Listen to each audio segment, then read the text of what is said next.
next up with us is another technology provider that has a. I'll let Tim, our next guest from mDialog, talk about his technology. But I think the reason mDialog is important to the conversation is because we're talking about secondary and alternative screens to what is traditional sort of live linear broadcast as well as rebroadcast now, and what new ad formats are enabled there, and how do we take that to market for advertisers when we're talking about content that is traditionally linear in nature.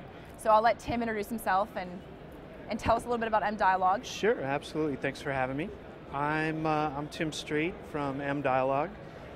We are a company that enables seamless ad insertion across new devices. So, you've been watching the iPad or something like that, new device, and you see that spinning wheel. Well, that's fine for some cases, but if you're doing television, you can't have spinning wheels. So our technology makes it so that there are no spinning wheels. Can you talk a little bit about some of the content or broadcasts with which you've worked in the past or will be, just to sort of get in, you know? There's a lot. Are you a big dog is what I'm saying, Tim, really? There are some big events that we've done, and there's a lot of our technology is being used. Unfortunately, NDAs are in place, so I can't talk about them. But I can talk about what's going on in the marketplace and what we're seeing happening in this space. And kind of a way to look at that. I mean, people right now, they're like, oh, we have all these devices. How are we going to do this? What are the models out there? Well, when it comes to video and television, and that's really where the big bucks are, right? In TV and live, linear, or VOD TV.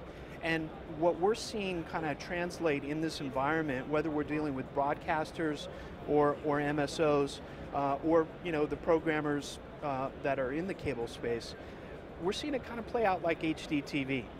The early days of HDTV, it was like, oh my God, is this going to be different? Or are we going to have different ad buys on HD than we would on SD? Well, no. Eventually, it's going to be, you're going to, if you buy on a network, you're going to expect to see those ads on that network, unless there's a meaningful reason for them to be on something specific that is different content from what that network is, or if they want to target that ad addressably. And so that's something that we're really paying attention to is making addressable ads so that they're one-to-one. But see in some ways that that disappoints me, because the flexibility of your player is great, right? I mean, you can do in-app, you can pause in-app, you can sort of launch to what is an app in an app. I mean, there are lots of really interesting formats, and I know that there's no standard of pricing that or taking that to market, but if it's just bundled into the TV buy, you're never going to see what is an ad format that can drive to a measurable outcome because it's on an IP-enabled device come to life. I think we'll see that in addition. So okay. we'll have a normal ad buy, and then on top of that, when you're watching on the PC, you're watching TV on the PC, you have a companion banner ad that's there.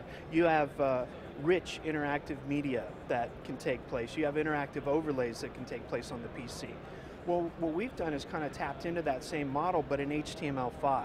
So we don't do any of the creative, we don't create these ads, but we enable it so that you can take HTML5, rich media, interactive, addressable overlays, and make that work on the iPad, on the iPhone, so that while you're watching a live, linear, or VOD stream, you can interact with that advertising that is companion banner ad, and it goes right on top of the video. So can we geek out for a minute? Because I had the privilege of meeting your CEO, Greg, before, and Greg gave me a really interesting nugget about HLS as a standard. And one of the biggest discussions sort of at a macro level from the industry is that, IP-delivered content is always tough for content creators because it requires multiple feeds, the cost of serving and delivery is greater, whereas linear broadcast is one feed, it's straightforward, it's easy, right? So tell me a little bit about how technology is moving and changing, and what's happening there that's making it easy for content providers to deliver to connected devices. Sure. I mean, what we're seeing with HLS, HTTP live streaming, it's adaptive bitrate streaming. So the quality of the video changes based on your connection speed. And what we're seeing there is that with this technology, we're able to switch out things in the stream. So from the cloud. So with our stream switching technology, we can switch from the programming to the commercial break, or we can do sports blackouts. We can go from a national avail to a local avail. And so that's great for the cable world because they want to keep the models that they have and they want to keep those in place without cannibalizing anything. So that's great for them. You know, it enables them to keep doing what they're doing and make money moving on to these new devices. And even better, it allows them to be addressable. I mean, for years, the cable industry has really wanted to be addressable, and now they can do that. You know, geo-aware devices that can tell us, and you know, it's only going to get better. I mean, it's pretty exciting right now. So my last question is, do you get nervous that that because you're seeing, you know, sort of the second, third screen broadcasts on connected devices along with the linear broadcasts being combined, and that being sort of one aggregate, you know, advertising buy, do you get nervous that that bundling is going to result in the devaluing of your of the inventory that your player enables? So, I think that it really boils down to, you know, right now, you look at television, the highest CPMs around, but if it's television on any device, it's just a piece of glass. You know, you don't pay more to be on a Panasonic TV than you do a Sony TV, and I think we're going to get there.